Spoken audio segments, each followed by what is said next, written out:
Excited for our guys. Excited to see, kind of our plan be executed. Really for what feels like the first time this season, maybe the Kansas State game. I feel like we played a fairly complete game in that one too. But for our defense, and I know their quarterback went out in the first quarter, and that's a shame because he is a heck of a player. But they had some wideouts make some unbelievable catches, but I thought our defense, to hold them to 0 points offensively until midway through the fourth quarter, I think was definitely something that kept us in the game. The offense was very opportunistic, and as you can see when we have Connor Williams, that makes a difference in the run game. And hats off to the offensive staff and Tim Beck and those guys. I thought we were really confident in our plan. We didn't carry very much, but we knew we didn't need to because this is a defense that prides themselves on doing just a couple things, but doing them really, really well. But I thought we attacked them pretty decently today, especially in the run game. So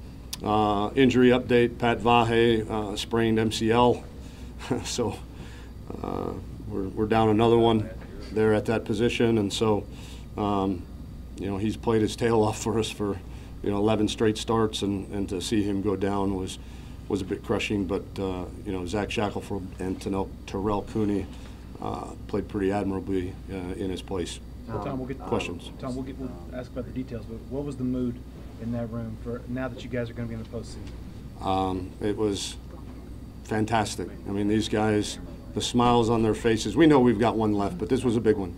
This was a big hurdle to get another road conference win, to beat a top 25 team, and make sure that our seniors are bowl eligible. There's 3 guys in that room in Nashawn Hughes, Antoine Davis, and Mitchell Becker that have ever finished with a winning record at the University of Texas. And so we've got an opportunity to win 7 in the regular season. And although this one, there was they're kids, and they're kids that have been beat up quite a bit in the last couple of years. And to be able to say that we've reached one of our goals this season from an external perspective.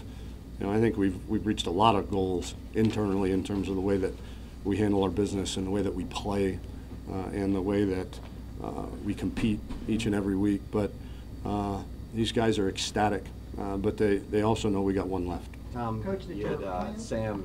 He comes in and leads those 2 5-minute touchdown drives, and then the pick 6, and then he answered. Talk about his performance today. What you liked what he did. He's tough. He's a competitor. He gives us a dimension in the run game. I see he rushed for 68 yards, 7.6 yards a carry. That's pretty good. That's a pretty good day at the office. And we knew it'd be difficult throwing the football against this defense. With their base defense being to drop 8 guys into coverage, and they do a great job in that drop 8 cover 3. Man, they are as well coached and as disciplined as I've ever seen. So we knew we had to make some hay in the run game, and Sam gives us that element. That was the pick 6 was.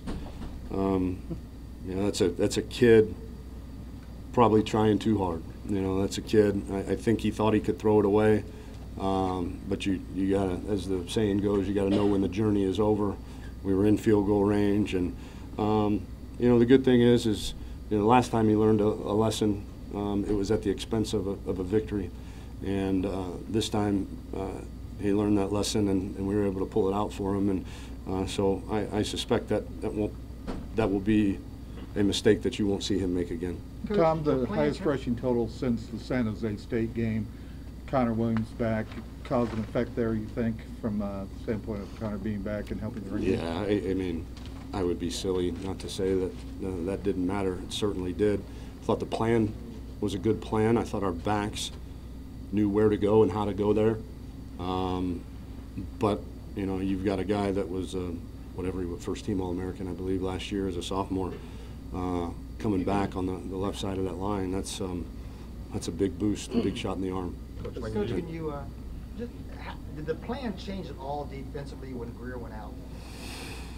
I mean, not a ton. I think, you know, that's a heck of a wide receiver core. They made some unbelievable catches, and you know, we're playing with some people in there that weren't playing just a few weeks ago as well, especially in the back end, and you know, that not having them in probably helped us focus a little bit more on stopping the run early in the second and third quarter.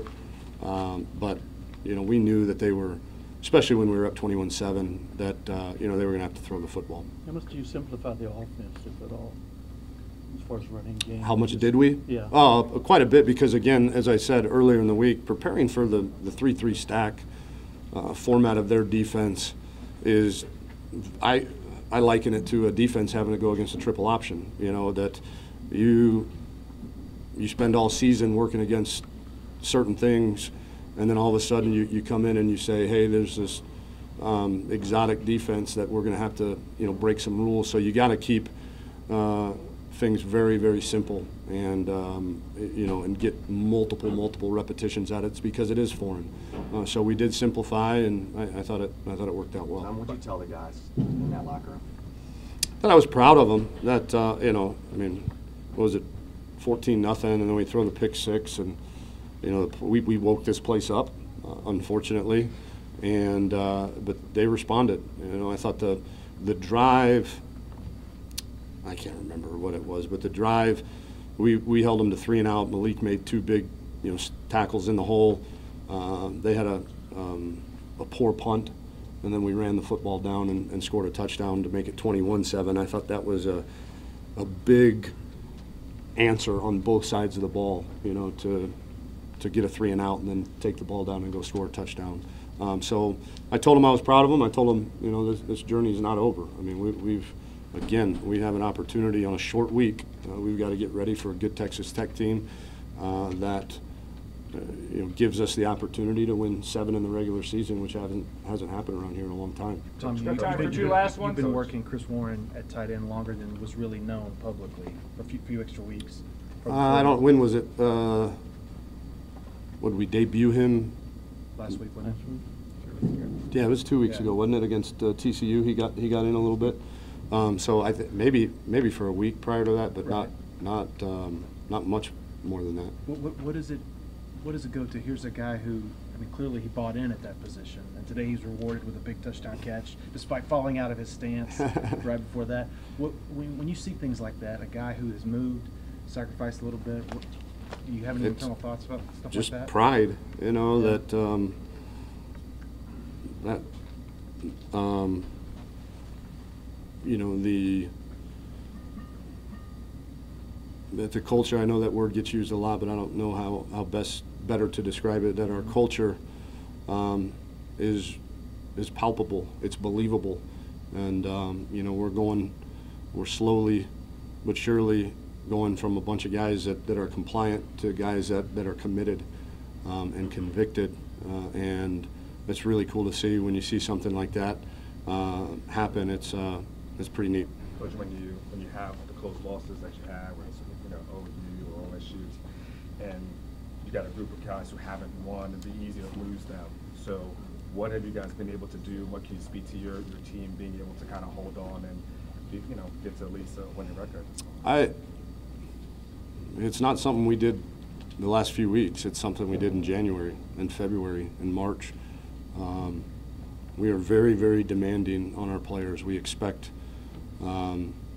excellence from them in everything that they do, but we love them, and we dive into their lives, and we pay attention to them, and we make sure that they understand that you know, between the lines, we're going to hold them to a standard that is as high as there is in the country, but when they walk off the field, that we're going to be there for them to make sure that we're building them into better husbands and fathers and employees, and you know, so that when the waters do get a bit rough, as they were there, you know, in the middle part of the season, especially with you know, the almosts.